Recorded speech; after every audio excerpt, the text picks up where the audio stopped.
Good, happy Monday evening, everyone. I'm Riley King, and welcome to the Riley King Newscast, right here on the Riley King Network. Let's begin. First up, it's official. New Hampshire primary will be held February 11, 2020. Secretary of State Bill Gardner set date at State House ceremony. Let's take a look at the video.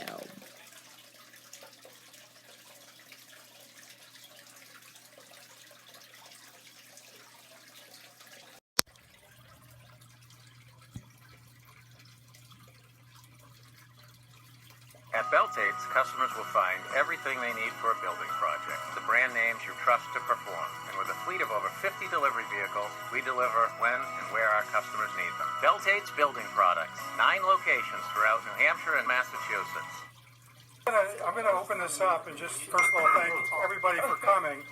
This is a really momentous occasion because the Secretary of State is going to set the date of the 100th anniversary of New Hampshire's First in the Nation primary. And to help celebrate that, we have a number of dignitaries that are with us today that represent the actors that really put the primary together and help maintain its First in the Nation status. So with that, I'd like to introduce our Secretary of State, Bill Gardner, who will be setting this date, I believe, for the 11th time. Bill? Okay. So, I'd like to first just introduce on this poster the person who sponsored the legislation in 1913 that actually created the presidential primary was Representative Stephen Bullock, and we have his great-granddaughter Sybil here with us. She was here during the filing period when Stephen Bullock came in to file. We had a little Yes. friendly discussion about that. The primary it was a vision at the beginning, and it took a lot of dedication and perseverance. And so following what Representative Bullock did in 1913, before the first primary in 1916, a representative, John, but he was called George Glessner from Bethlehem, put in a bill to amend the original primary law. The original bill said that the primary would be in... Okay, if you want to watch the rest of the video, we will share the link with you on the Riley King Network Facebook page. Surrounded by family members of key pillars of New Hampshire primary history, Secretary of State Bill Gardner on Monday set the date for the 2020 contest for February 11, a date that has been long anticipated, but it's now official.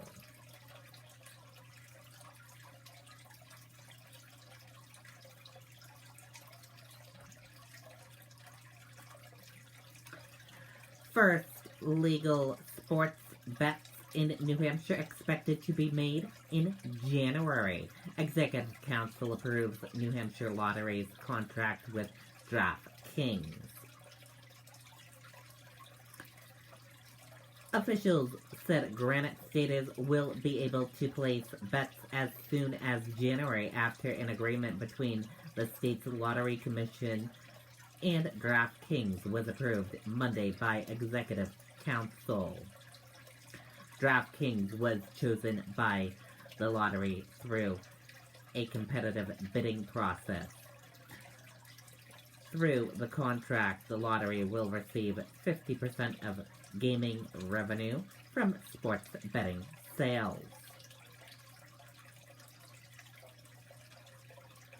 Officials said DraftKings was chosen for the best financial package, its strong mobile app, and because it proposed the fast implementation timeline.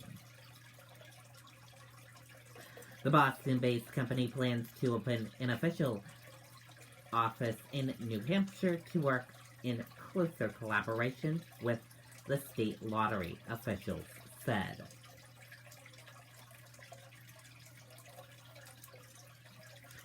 New Hampshire elementary school closed because of flu outbreak. More than half of school staff, 20% of students have flu, officials say. Let's take a look at the video from WMUR News 9.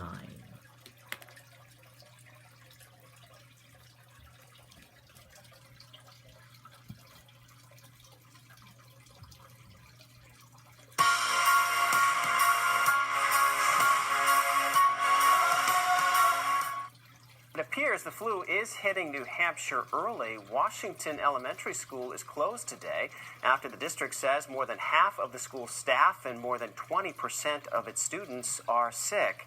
The school board meeting and community discussion planned for tonight are still on as scheduled.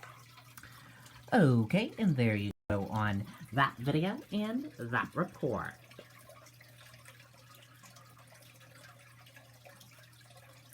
"15 new recruits sworn into Manchester Police Department.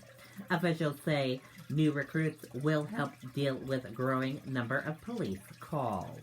Let's take a listen to that video from WMUR News 9, Andy Hirschberger.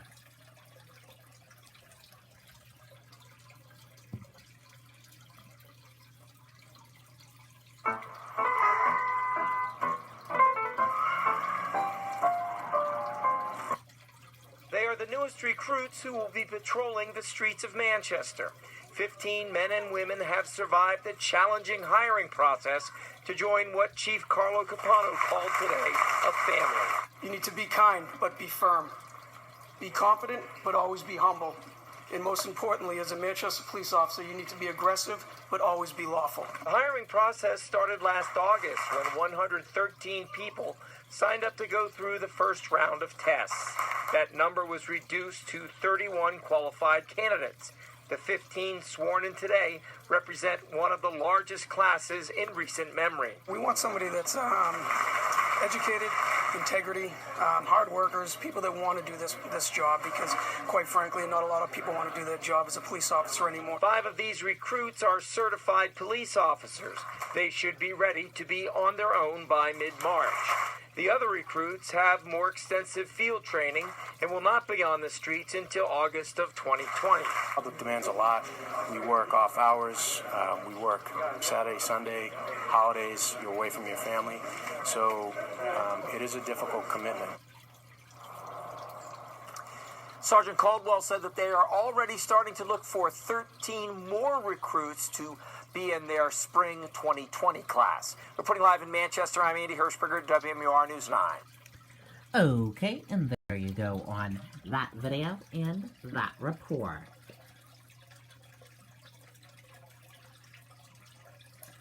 Patrick answers questions about why he entered 2020 race so late. Patrick speaks at Politics and Eggs event in Manchester, a Sildo event. If you want to see that full video of him speaking, we will share the link with you on the Riley King Network Facebook page. Executive Council votes to remove Merrimack tolls on Everett Turnpike. Tolls to end January 1st. Let's take a listen to the video from WMUR News 9.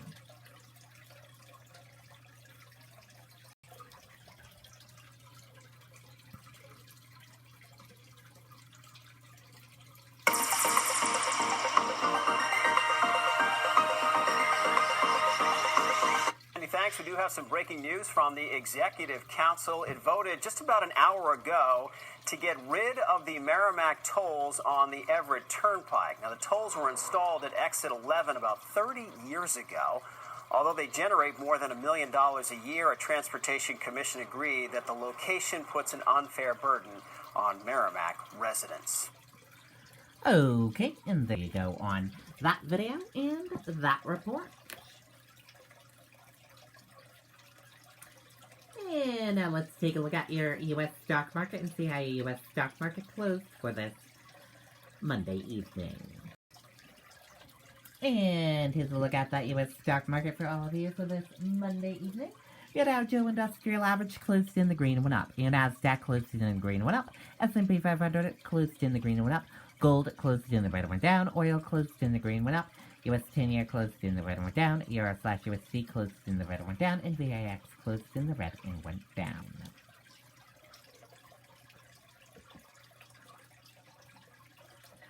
Stocks jumped to records after 1 week pause. Dow adds more than 150 points. Stocks rose on Monday as the market rallied to record highs, resumed and increasing expectations that China and the U.S. will reach a so-called Phase 1 trade deal. Pentagon asked for Navy Secretary's resignation over SEAL war crimes case. Let's take a listen to that video from ABC News.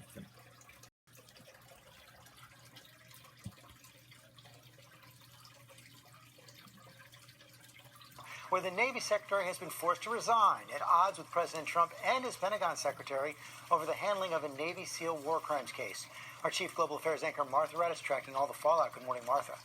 Good morning, George. Navy leaders risked their jobs after publicly disagreeing with President Trump over the handling of this case, which they saw at the heart of the Navy's fundamental values and discipline.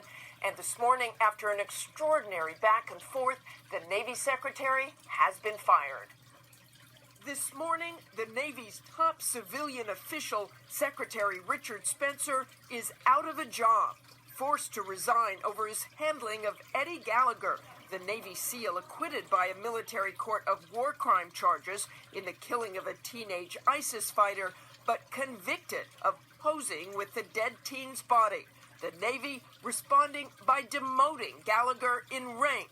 This is all about ego and retaliation. This has nothing to do with good order and discipline. The controversy has pitted the Trump administration against the U.S. Navy. In his resignation letter to President Trump, Spencer writes, "I no longer share the same understanding with the Commander-in-Chief who appointed me in regards to the key principle of good order and discipline." The president first intervened in the case by ordering the Navy to restore Gallagher's rank and benefits, then publicly slamming the Navy for launching a review that could have stripped Gallagher of his status as a Navy SEAL, tweeting, "The Navy will not be taking away warfighter Eddie Gallagher's trident pin." The reasons for Spencer's firing differ. Defense Secretary Mark Esper says Spencer went behind his back, secretly meeting with White House officials last week, proposing to restore Gallagher's rank and allow him to retire with his trident pin if Trump did not intervene in Gallagher's review process, while publicly saying otherwise. Overnight, President Trump pointed to the Navy's handling of the Gallagher trial and Spencer's failure to address large cost overruns from past administration. Esper, in the end, saying that Gallagher could retain his trident pin. I just want to retire peacefully with all the honors that I've earned. ABC has learned that moments before Esper's decision, Gallagher had decided to relinquish his trident, believing his case had become too divisive. But now he will be able to keep the coveted trident despite his being convicted. George? Okay, thank you very much. Okay, and there you go on that video and that report. And that does it for this Monday evening edition of the Riley King Newscast, right here on the Riley King Network. I hope you all have a great rest of your Monday evening, and I'll see you back here tomorrow for another newscast. Good night and bye, everyone.